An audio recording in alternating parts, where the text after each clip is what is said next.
Bienvenidos a la iglesia Sunlight Miami. Nuestra misión como iglesia es conocer a Jesús, darlo a conocer y ayudar a las personas a vivir vidas sometidas y en servicio a Jesús. Así que le agradecemos por unirse con nosotros a nuestra misión y espero que la palabra de Dios hoy pueda ministrarle a su vida, pueda bendecirle. Y para preparar sus corazones, quiero compartirles con ustedes de Proverbios capítulo 18, versículo 10, que va en línea con el mensaje que Dios tiene para nosotros hoy. Y dice: torre fuerte, torre poderosa, inexpugnable es el nombre del Señor. A ella corren los justos y se ponen a salvo. Amén y amén. Esta semana vamos a continuar en nuestra serie que hemos titulado La Gloria de Cristo, donde estamos estudiando la vida y la persona de Jesús. ¿Quién es Jesús y qué es lo que Él ha hecho? Ya hemos visto que la encarnación, el hecho de que Dios haya tomado la naturaleza humana en Jesús, es la manifestación de la gloria de Dios máxima. La semana pasada estudiamos el bautismo, donde vimos que la tierra y el cielo se unen, donde como igual en la creación, en Génesis capítulo 1, Dios creó de la nada, del caos trajo orden, igual en Jesús bajo las aguas. Entrando a las aguas hay una nueva creación, una nueva humanidad, inaugurando su reino como el Rey de Reyes y Señor de Señores, y se identifica con nosotros. El milagro más grande, si usted se ha preguntado, ha dudado, ha pensado en milagros, el bautismo de Jesús es uno de los milagros más grandes, del hecho de que la segunda persona de la Trinidad se humille de tal manera que se baje a las aguas y se identifique con nosotros, personas pecadoras, personas que luchamos en este lado de la eternidad. Y hoy vamos a continuar porque hemos reconocido, hemos discernido como iglesia de que para poder que haya un avivamiento, pero que empiece con nosotros, hay que regresar al fundamento de nuestra fe, y el fundamento de nuestra fe es Jesús. Como hemos cantado en esta mañana, es nuestro dulce refugio. Jesús es el Señor. Y para regresar a eso, entonces hay que estudiar la vida de Jesús. Porque imagínense cuántas personas aquí saben de construcción. El hermano José sé que es una persona bien dotada, con muchos dones en esa área. Si usted trata de construir una casa y se preocupa solamente por las cosas estéticas, por lo externo, esa casa no va a durar, no se va a mantener. Pero al contrario, si empezamos con la base, con el fundamento, con la raíz, pues cuando vengan las tormentas, cuando vengan los momentos difíciles, esa casa no se va a derrumbar. Y eso es lo que queremos. Hogares construidos en Jesús, en Cristo, para que cuando vengan tormentas, porque van a venir tormentas, las tormentas no vayan a destruir ese hogar. Un hogar construido, centrado en Jesús, es lo que necesitamos. Y por lo tanto, una iglesia que se fundamente en las buenas noticias de Jesús va a perdurar. Como dice Jesús en el Evangelio de Mateo, ni las rejas, las puertas del infierno no pueden contra la iglesia, contra el reino de Dios. Porque el reino de Dios no está a la defensiva, el reino de Dios está a la ofensiva. Las rejas del infierno están echando hacia atrás, porque Cristo es nuestro vencedor. Y en esta mañana vamos a estar estudiando la tentación de Jesús. Así que le voy a pedir que si usted puede, se ponga de pie y lea conmigo en Mateo capítulo 4, versículos del 1 al 11. Matthew chapter 4, verses 1 through 11, del 1 al 11, y dice la palabra del Señor: luego el Espíritu llevó a Jesús al desierto para que el diablo lo sometiera a tentación. Después de ayunar 40 días y 40 noches, tuvo hambre. El tentador se le acercó y le propuso: Jesús, si eres el Hijo de Dios, ordena a estas piedras que se conviertan en pan. Jesús le respondió: escrito está, no solo de pan vive el hombre, sino de toda palabra que sale de la boca de Dios. Luego el diablo lo llevó a la ciudad santa e hizo que se pusiera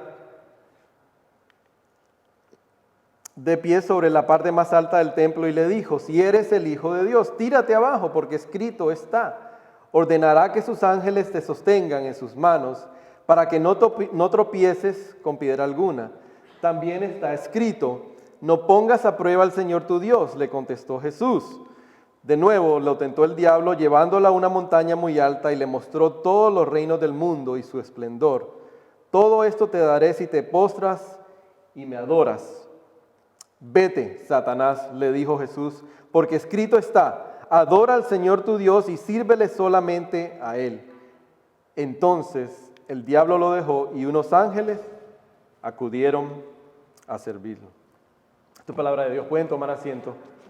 Oremos. Amado Dios, te pedimos que ahora tú ilumines tu palabra, Señor.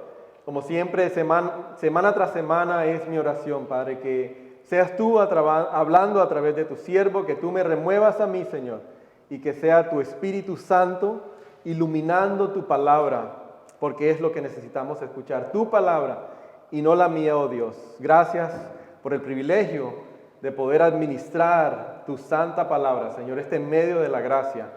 Oh Dios, haz con nosotros lo que tengas que hacer para transformarnos a tu imagen. Oh Dios, y queremos escuchar, necesitamos escuchar de ti en esta mañana. En el nombre de Jesús te lo pedimos todo. Amén y amén.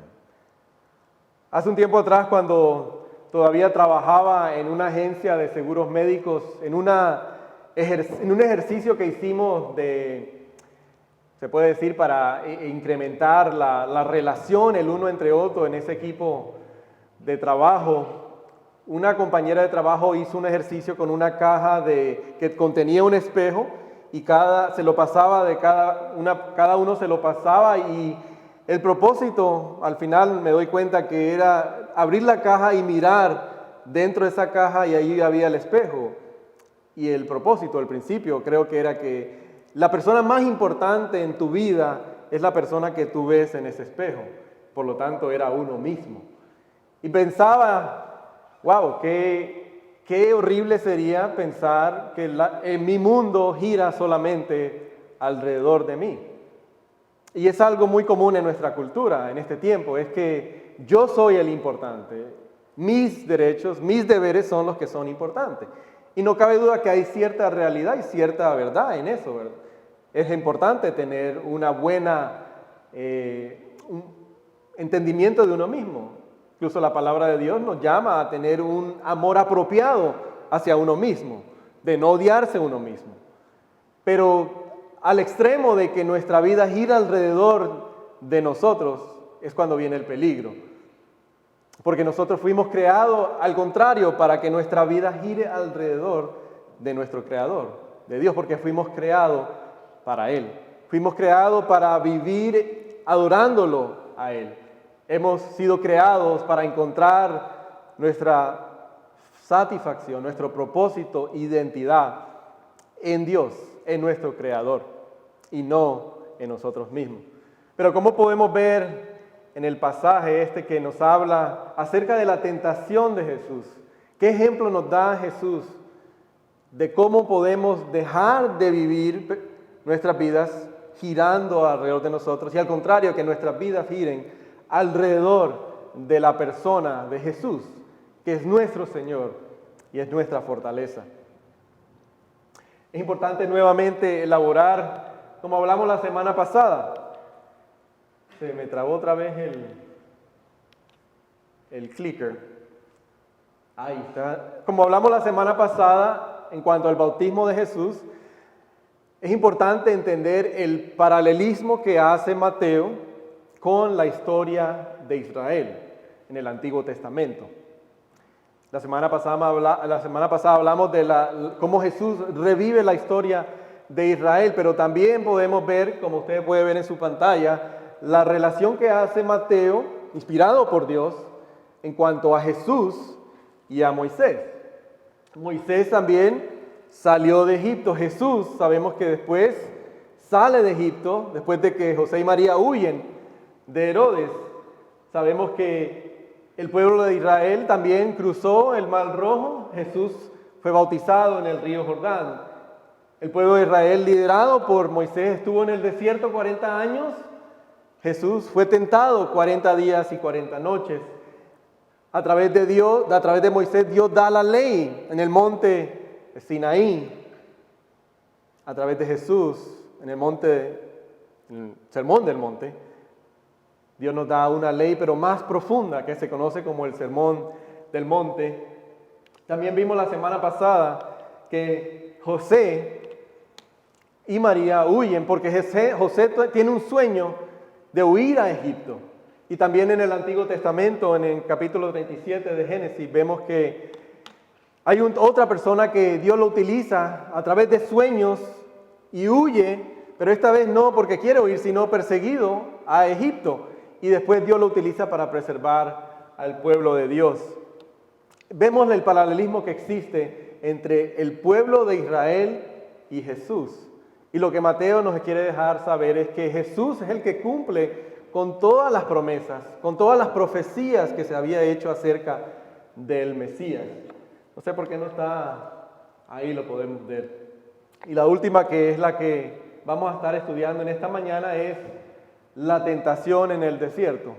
Porque igual como Israel fue tentado en su camino hacia la tierra prometida, por 40 años Jesús es tentado 40 días y 40 noches. Y Mateo lo que nos quiere dejar saber es que como principio central, como idea central, es que en todo lo que Israel fue tentado y cayó en tentación y pecó y se rebeló en contra de Dios, al contrario, Jesús fue tentado de la misma manera, en todo, pero nunca cayó en tentación.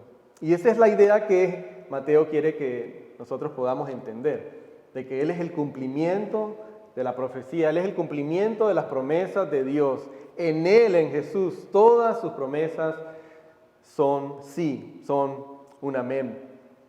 Por ejemplo, podemos ver en Génesis, el Espíritu se mueve sobre la faz de la tierra. Si usted lee Génesis capítulo 1, Dios hace el mundo que exista, se crea la humanidad y se lanza la historia. ¿Y qué es lo que sigue inmediatamente?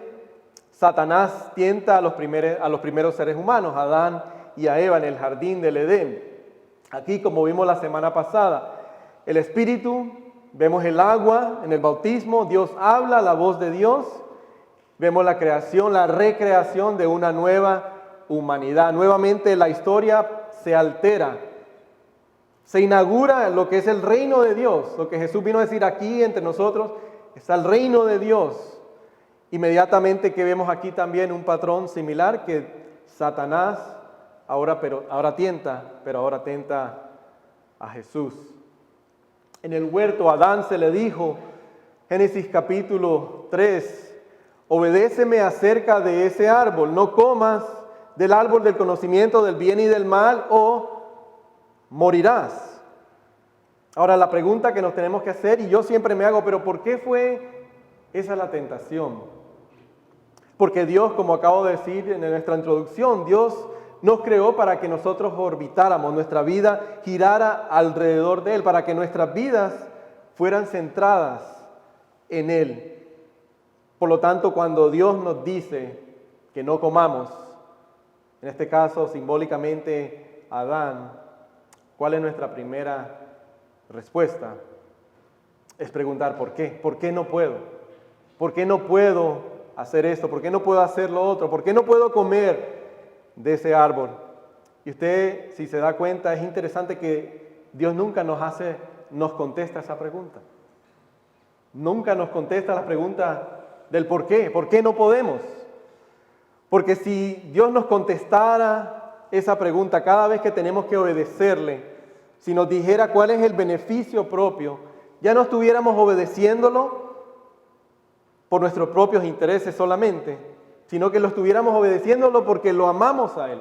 Ya no lo viéramos a Él como un fin, un medio hacia un fin. Al contrario, lo viéramos a Él como el fin. Si lo amamos a Él sobre todas las cosas, no tenemos que tener una respuesta a esa pregunta: ¿por qué debo obedecer? No, debo obedecer porque lo amo a Él y porque Él me amó primero a mí.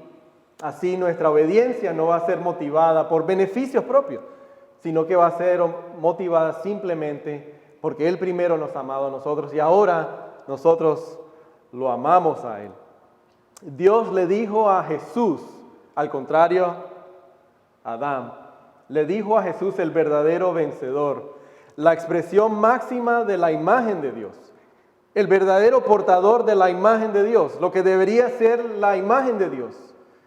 Le dijo, obedéceme acerca del árbol, solo que esta vez ese árbol sería una cruz.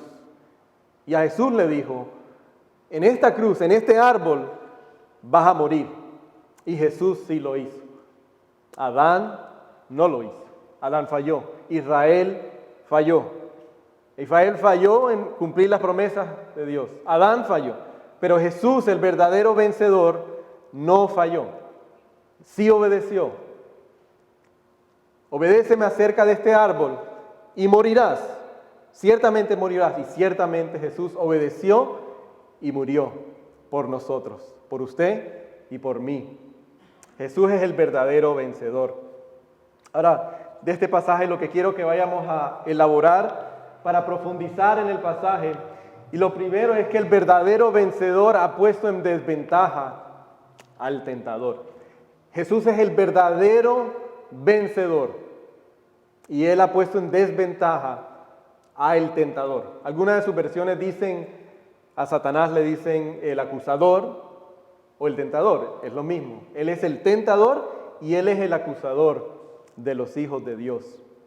El versículo 3, primero la segunda parte del versículo 3, si usted tiene su Biblia ahí, para que podamos ver cómo se repite esa altimaña del enemigo.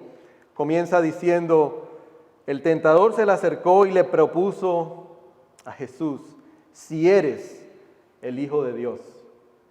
Nuevamente en el versículo 6 dice, si eres el Hijo de Dios, tírate abajo. ¿Qué acababa de decir Mateo en el capítulo 3 al final del bautismo?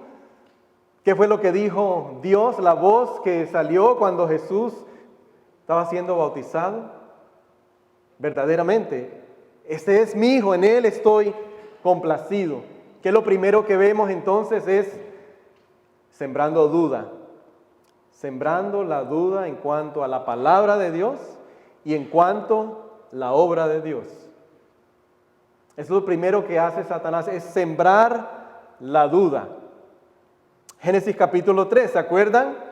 En el capítulo 3, ¿qué es lo que sucede después de que Dios le dice a Adán y a Eva, pueden comer del fruto de todos los árboles, pero del árbol del conocimiento del bien y el mal no pueden comer? ¿Y qué es lo que dice Satanás? Génesis capítulo 3, versículo 1. Lo primero que dice, ¿es verdad que Dios les dijo que no comieran de ningún árbol? De ningún árbol. Dios no dijo de ningún árbol. Mire la versión Nueva Traducción Viviente, dice, ¿de veras Dios les dijo que no deben de comer del fruto de ninguno de los árboles? No fue lo que dijo Dios. ¿Qué es lo primero que hace el tentador? Es sembrar la duda. Por eso el vencedor ha puesto en desventaja al tentador. ¿Por qué? No es porque lo que estamos diciendo es que la influencia de Satanás sí sigue presente. Eso sí es una realidad, la influencia. Pero lo que nosotros siempre repetimos es que el dominio controlador, esclavizador del pecado de Satanás ha sido derrotado para usted si usted está en Cristo. Está derrotado, la influencia más no, pero el control, el dominio, la esclavitud a Satanás, al pecado, ha sido derrotada. Pero como el enemigo sí trata de volvernos a llevar a caer en tentación, es sembrando la duda en cuanto a la palabra de Dios y en cuanto a la obra de Dios. ¿Qué es lo primero que viene a nuestra mente cuando viene la tentación? Es dudar de la palabra de Dios, es dudar de la obra de Dios en nuestra vida. Debido a que Jesús fue tentado de todas las formas posibles que podamos imaginar, podemos estar seguros de que Él está con nosotros en nuestros tiempos de tentación.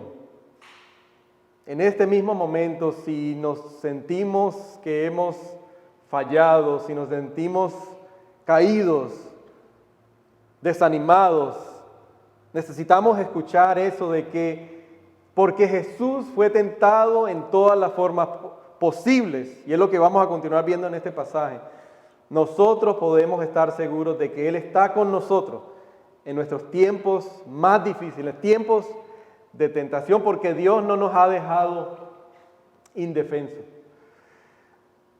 Cuando estemos en los momentos de batalla más profunda, cuando estemos en los momentos de más tentación, que es cuando estamos débiles, cuando nos sentimos heridos, es importante que recordemos la voz de Dios diciéndonos, igual como le dijo a Jesús, como vimos la semana pasada, este es mi Hijo amado, tú eres mi Hijo amado, quien amo, y contigo estoy complacido. Una de las cosas que podemos ver a través del relato de Mateo y de Lucas es que entendemos que esta no fue la única vez que Jesús fue tentado, que se conoce como la tentación de Jesús, pero no fue la única vez. Incluso Lucas, cuando nos narra el mismo pasaje paralelo de la tentación, termina diciendo de que el diablo descansó hasta otra oportunidad.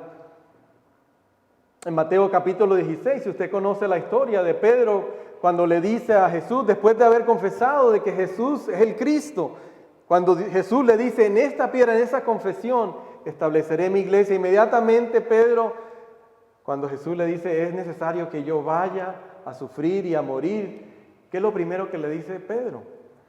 No puedes. No, ¿cómo tú vas a morir? ¿Cómo tú vas a sufrir?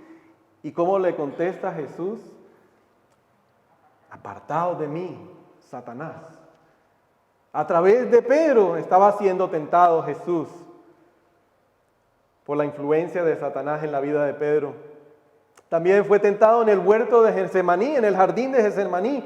Lucas 22:42, si usted lo ha leído, si lo quiere leer. Tanto Mateo como Lucas nos dicen que Jesús oró 3 veces, en 3 ocasiones, pidiéndole al Padre que se pudiera realizar su redención de otra manera, pero que fuera su voluntad. Fue tentado también.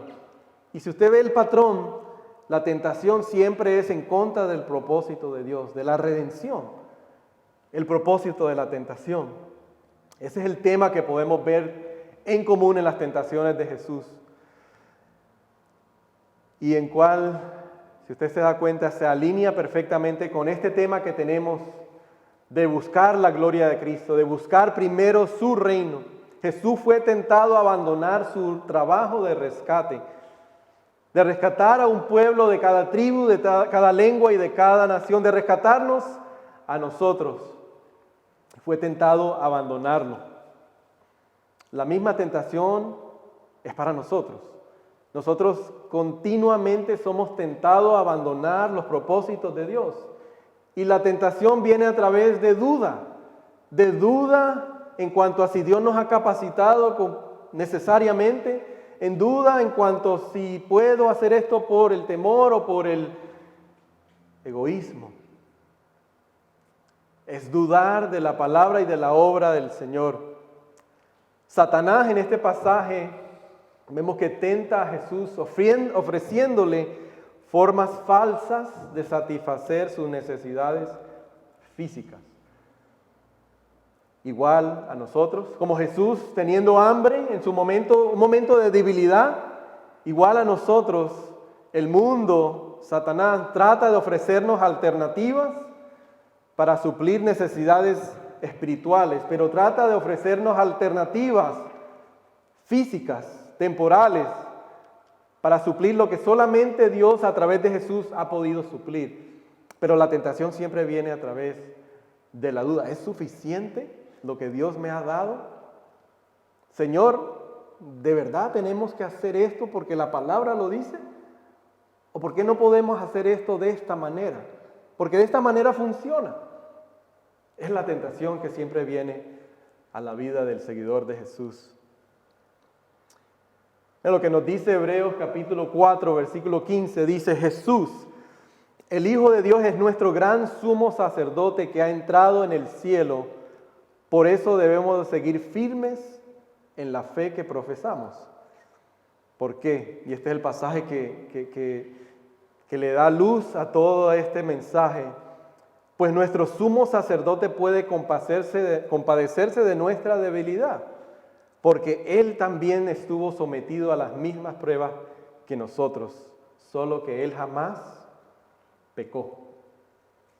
¿Qué podemos hacer? Dice, acerquémonos pues con confianza al trono de nuestro Dios amoroso para que Él tenga misericordia de nosotros y en su bondad nos ayude en la hora de necesidad.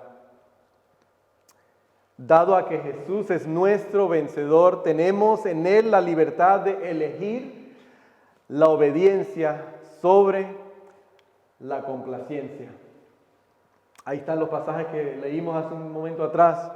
Pero solamente para poder elegir la obediencia sobre la complacencia, podemos hacerlo cuando estamos empoderados o motivados por un amor mucho mayor.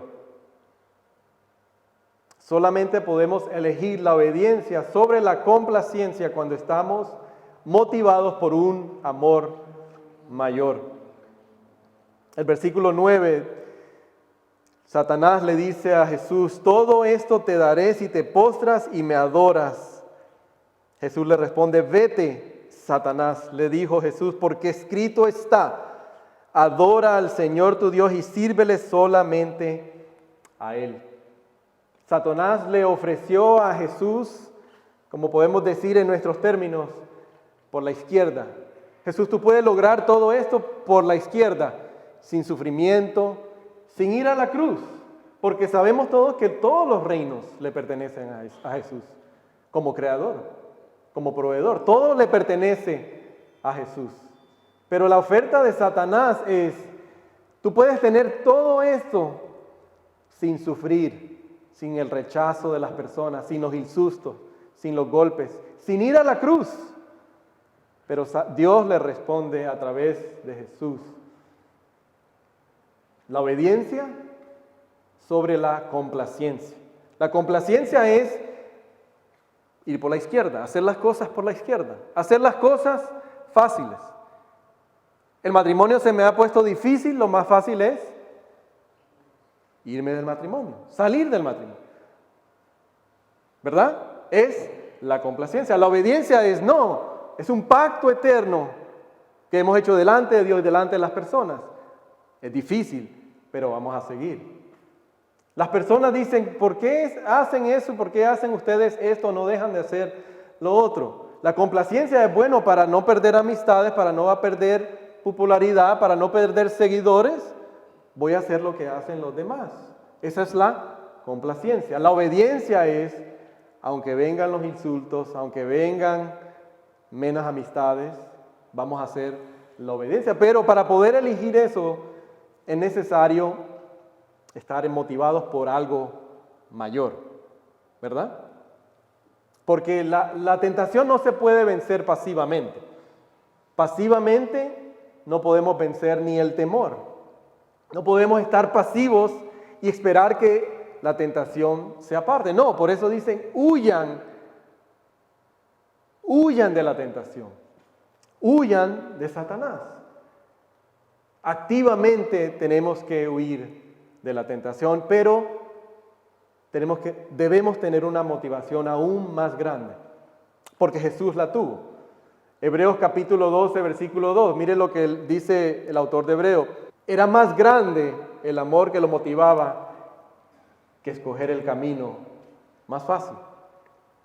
Cuando Satanás viene poniendo dudas, nos tienta, nos ofrece un camino más fácil, un camino que no lleva sufrimiento, un camino que quizás no lleve vergüenza, un camino donde quizás no vayamos a perder muchas amistades. Pero ¿qué nos puede motivar en ese momento? A veces decimos, no, bueno, los hijos, lo que dirán las personas si me quedo, lo que dirán las personas. A veces eso es importante y esa motivación es buena, pero esas motivaciones no perduran. Pero cuando hay una motivación aún más grande, como hemos dicho en esta serie, el principio del conocimiento es el temor a Dios. Cuando el temor a Dios es más grande que el amor que tengo a la complacencia, entonces podré vencer la tentación. Podremos vencer la tentación entonces cuando elegimos y tenemos el poder y motivados por algo más grande, que es el amor a Dios, que es el temor a Dios. Y en este caso para usted, si usted está en Cristo, no es un temor como a un juez, porque esa justicia ya Jesús la ha pagado en la cruz por usted al ser resucitado y estar sentado a la diestra del Padre. Pero ahora es como un Padre que te ama y que te está diciendo, aunque esa tentación te ofrezca este momento de placer, este momento de complacencia, pero las consecuencias de esa decisión, de caer, de mirar esa pantalla, de recibir esa llamada, de devolver ese mensaje que no debes de haber devuelto, que te puede ofrecer algo temporal. El amor a Dios, el temor a Dios es mucho más grande y no te dejará nunca vivir en miseria. Y por último, lo que podemos ver en este pasaje es la respuesta, ¿verdad? ¿Cómo? Entonces, sí, entiendo esa parte, pero ¿cómo podemos entonces vencer la tentación? Y lo vemos en la vida de Jesús. Porque Jesús, hermanos, como dice el autor de Hebreo, en todas las maneras que nosotros hemos sido tentados, Él ha sido tentado. En el momento de debilidad, Jesús fue tentado, tenía hambre. En el momento de orgullo, como nosotros, que sentimos que no necesitamos de Dios, que lo podemos hacer todo en nuestros propios conocimientos, es donde somos más tentados. En un momento de más debilidad, somos más tentados. En un momento de orgullo, somos tentados. Y también somos siempre tentados a escoger la complacencia sobre la obediencia. Pero ¿qué podemos hacer entonces? Es identificando. En momentos de debilidad, cuando incrementa la posibilidad de caer en tentación, es identificar la tentación. Identificar si esto viene de Dios. Acuérdense la duda que trae Satanás, la duda de la palabra y la obra de Dios, identificarla, pero también es contrarrestarla. Satanás distorsiona la verdad, como lo hace aquí, hablando sobre el Salmo 119, pero contrarrestarla, como hace Jesús. Si usted se fija cómo responde Jesús. Vamos a ver el versículo 2. Dice, después de ayunar 40 días y 40 noches, tuvo hambre. La debilidad, el momento de debilidad. Identificamos, pero también vea cuántas veces se repite y cómo repite Mateo que Jesús responde, está escrito. En el versículo 7, también escrito está. En el versículo 10, escrito está, adorará al Señor tu Dios y sírvele solamente. En el versículo 4, Jesús le respondió, escrito está, no solo de pan vive el hombre, sino de toda palabra que sale de Dios. Identificarla, pero contrarrestarla. ¿Cómo lo hacía Jesús? Con la palabra de Dios. Satanás trae la duda para que dudemos de lo que Dios ha hecho por nosotros y cómo lo ha demostrado en la vida de Jesús. Cuando yo empiezo a dudar si Dios me ama, si soy aceptado, si ya no soy parte de su familia, eso es dudar de la palabra de Dios. O cuando quiero abusar de la gracia de Dios, de pensar, bueno, porque todo es por gracia, porque he sido salvo, no debo de obedecer su palabra. Eso es distorsionar la verdad de la palabra de Dios. Al contrario, lo que nos dice la palabra de Dios es que todavía estamos ahora, pero con una nueva motivación, es obedecer en agradecimiento. Pero es identificarla y entonces contrarrestarla como hizo Jesús.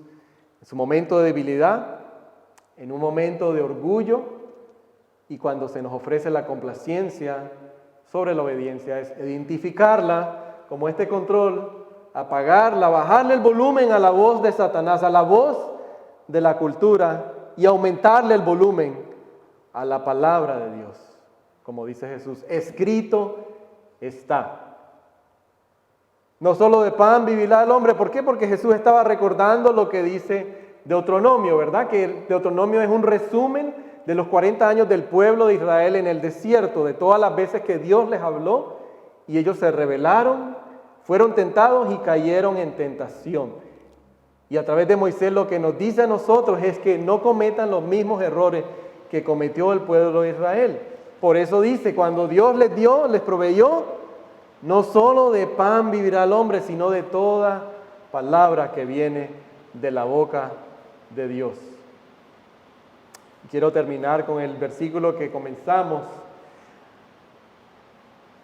Proverbios capítulo 18, versículo 10, que nos dice: el nombre del Señor es una torre poderosa a la que acuden los justos y en Él buscan su protección.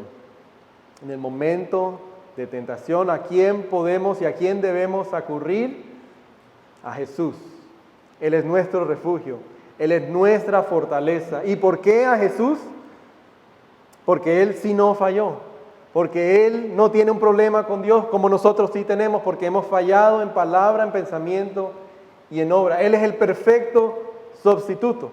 Él es el que sí pudo obedecer toda la ley de Dios sin nunca cometer pecado y ha derrotado a Satanás. Dios lo ha visto como el sacrificio perfecto. Por eso nadie, ninguna otra persona puede ser el sacrificio que puede apaciguar la justicia de Dios. Por eso dice el proverbio que podemos acudir a Él, porque Él es nuestra torre, Él es nuestra fortaleza y Él es nuestro poder en el momento de la tentación. Oremos, hermano. Amado Padre, gracias te damos por tu palabra. Gracias, Señor, porque nos recuerdas que a Jesús podemos acudir en nuestros momentos de dificultad, en nuestros momentos de debilidad. Señor, cuando somos tentados a dudar de tu palabra, de tu obra. Oh Padre, que ese sea el deseo y el anhelo de cada uno de nosotros, de acudir a Jesús, de buscar primero el reino de Dios, de conocer a Jesús a través de tu palabra.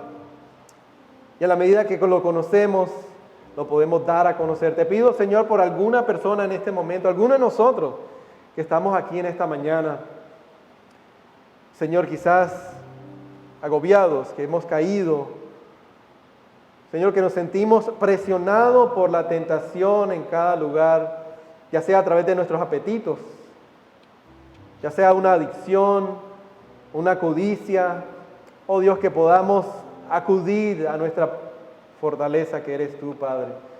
Que podamos creer que Jesús es suficiente para ayudarnos a vencer la tentación. Yo te pido por esa persona en estos momentos, Señor, y si hay alguien quizás que también que nos escuche después, que escuche este sermón, Señor, a través de las diferentes plataformas, que no te ha conocido, que hoy sea el momento, Padre, que tú puedas inclinar su corazón hacia ti y que podamos celebrar porque es un miembro del reino de Dios, pero en algún momento quizás también un miembro de la iglesia Sunlight Miami. Todo esto te lo pedimos en el nombre, que sobre todo nombre, el nombre de nuestro vencedor, Jesús nuestro Señor. Amén. Amén. Qué bello recordatorio que a través de la victoria de Jesús sobre el poder esclavizador del pecado, sobre Satanás, podemos nosotros ahora tener la libertad de poder huir para poder vencer la tentación. Y en estos momentos de pandemia, de dificultades, una de las tentaciones es protegernos, es el temor incluso. Por eso yo quiero animarle de que si esta palabra le ha edificado, le ha consolado, desafiado, que usted se una con nosotros a nuestra misión. Y si usted nunca ha entregado su vida al Señor, ese es mi deseo, mi anhelo, que lo pueda hacer. Y no solamente entregue una parte de usted, sino entréguese completamente sus tesoros, sus talentos. Quiero invitarles a la página que ve aquí en pantalla, sunlightchurch.com. Ahí usted puede entregar de lo que Dios ponga en su corazón. No por obligación, no por miedo, no por hacer un contrato con Dios, sino en gratitud por lo que Él ha hecho ya por nosotros, que nos ha amado aún antes de nosotros amarle a Él. Y si quiere dejar un comentario, por favor, vaya aquí a la página de nosotros, déjenos un comentario en YouTube y cómo podemos estar orando por usted. También mi correo electrónico es john@sunlightcc.org. Si se quiere conectar con nosotros, estamos ansiosos por conocerles y queremos conectarnos también con usted. Que Dios les bendiga, continúe uniéndose a nosotros, siguiendo nuestros videos, dándole like, suscríbase, compártalo con una persona esta semana. Así puede ser un misionero digital. Que Dios les bendiga y que Dios les guarde. Déjeme dejarle con esta bendición. Que la gracia de nuestro Señor Jesús, el amor de Dios y la comunión de su Espíritu Santo sea con cada uno de ustedes. Vayan en paz a servir a nuestro vencedor, nuestro Salvador. Dios los bendiga.